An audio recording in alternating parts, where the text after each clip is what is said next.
ఆయనకి 2-3 గంటలు అపాయింట్మెంట్ ఇచ్చారు.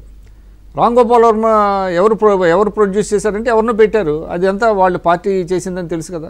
అందులో ఎంత దారుణంగా చంద్రబాబు నాయుడు గారిని, లోకేష్ బాబుని హ్యూమిలియేషను చేసి లక్ష్మీపార్వతి గారిని హై పెడెస్టల్లో పెట్టాలనేటువంటి తాపత్రత అదొకటి.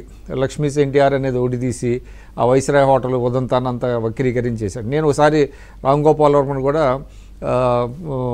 ఇంటర్వ్యూ చేస్తే ఏదో యూట్యూబ్ ఛానల్కి అతను చాలా తేలిగ్గా నా ఇష్టం అండి అంటాడు. అంటే ఇవాళ నా ఇష్టం అంటే చట్టం ఒప్పుకోదు. ఇప్పుడు ఆయన తెలియాల్సింది ఏంటంటే రేపొద్దున జడ్జి గారి దగ్గరికి వెళ్ళి నా ఇష్టం అండి నేను చేసుకున్నాను అప్పుడు తెలుస్తుందా నా ఇష్టం అనేది. అని నా ఇష్టం అనే పేరుతో పుస్తకాలు రాసుకున్నాడు. ఏది అడిగినా నా ఇష్టం అండి, నాకు రాజకీయాలతో సంబంధం లేదంటే జడ్జి గారు కూడా 14 ఏళ్ళు వేసి నా ఇష్టం అంటారు. ఇవాళ చెప్పమనండి.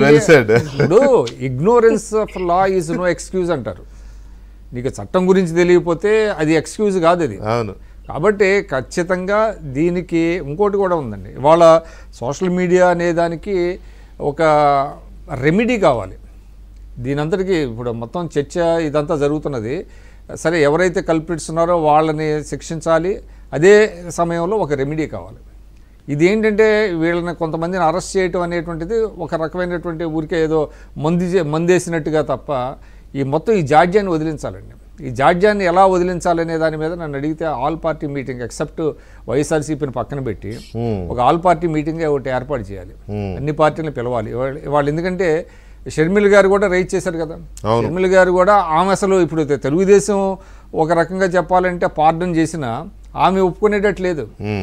చంద్రబాబు నాయుడు గారు మనసులో ఆయన వదిలేయండి, చూసి చూడనట్టు పోండి అని అన్నా కూడా షర్మిల గారు ఎందుకంటే ఆమె బాధితురాలు, ఆమె పట్టుబడుతుంది. ఆమె దీన్ని ఇంకా అంటే లైవ్లో పెడుతుంది. వదలొద్దు అంటుంది ఆమె ఎందుకు వదలొద్దు అంటుంది అనేది దానికి ఒక బలమైన కారణం ఉంది. ఇప్పుడు వీళ్ళు పరారీలో ఉన్న వాళ్ళు అంటే ఇప్పుడు పోసాని కృష్ణమురళి గారు అన్నయ్య మరి ఎక్కడ పరారీలో ఉన్నాడో లేదో నాకు తెలియదు, కానీ బయట ప్రచారం అయితే ఆయన కనపట్లేదు అని అంటున్నారు. ఇప్పుడు ఇది జరుగుతున్న టైంలో పదే భయపడుతున్నాయండి. ఇప్పుడు ఇది జరుగుతున్న టైంలో మనం పరారీలో ఉన్నాడని మాట్లాడుకున్న టైంలో వాళ్ళ నీల్ మీడియాలో ఒక ప్రోగ్రామ్ నడుస్తుంది ఆయనతో. అయితే అందరూ లైవ్ అనుకుంటున్నారంట. ఇప్పుడే నాకు ఎవరో చెప్పారు లైవ్ కాదు, ముందే రికార్డ్ చేసిందే అది అని చెప్తున్నారు. సో ఈ సిచ్యువేషన్లో పరారీలో ఉండాల్సినంత తప్పు చేయకపోతే పరారీ నాకు అదే అర్థం కావట్లేదు. అతను కావచ్చు, అవినాష్ రెడ్డి పిఏ కావచ్చు. సరే, వర్మ గారు పరారీ లేదు నాకు తెలిసి. నిన్న మొన్న ప్రోగ్రామ్ కూడా చూశాను. అంటే ఆయన ప్రతి దాంట్లో కూడా ఆయన మైలేజ్ ఈ wants to derive some mileage. ఎవరు?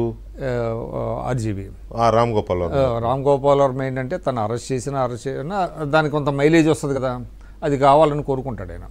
అందువల్ల బహుశా అరెస్ట్ చేయరు అనే నమ్మకం కూడా ఏమైనా ఉండొచ్చా? ఏమంటే లీగల్ పిచ్చి పలు విధాలని అంటారు, సామెత ఉంది మనకి. ఏమండి పిచ్చి పలు విధాలు, పిచ్చి 10 విధాలు అనేసి పలు విధాలు అని మన ఒక సామెత ఉందన్నమాట. అవునవును, పిచ్చి పలు విధాలని అంటారు కదా, అందులో ఒక రకమైన పిచ్చోడు. అంటే నెగిటివ్ పబ్లిసిటీ చాలా మంది కోరుకుంటారు. పాజిటివ్ పబ్లిసిటీ కంటే నెగిటివ్ పబ్లిసిటీ ద్వారా లీగల్ ఒపీనియన్ తీసుకుంటారండి వీళ్ళంతా. లీగల్ ఒపీనియన్ తీసుకున్నప్పుడు దాన్ని బట్టి ఏ సెక్షన్స్ పెడుతున్నారు ఏంటనేది. వాళ్ళ అంబటి రాంబాబు గారు కూడా నాకు తెలిసి ఆయన కూడా లాయరే. మరి ఇందాక మీరు చెప్పారు కదా, ఒక అతన్ని తీసుకుని వెళ్ళి ఇంట్లో పెట్టుకున్నాడు ఆయన. మరి ఆయన ప్రొటెక్ట్ చేయలేకపోయాడు. పోలీసులు వచ్చి తీసుకెళ్లారు.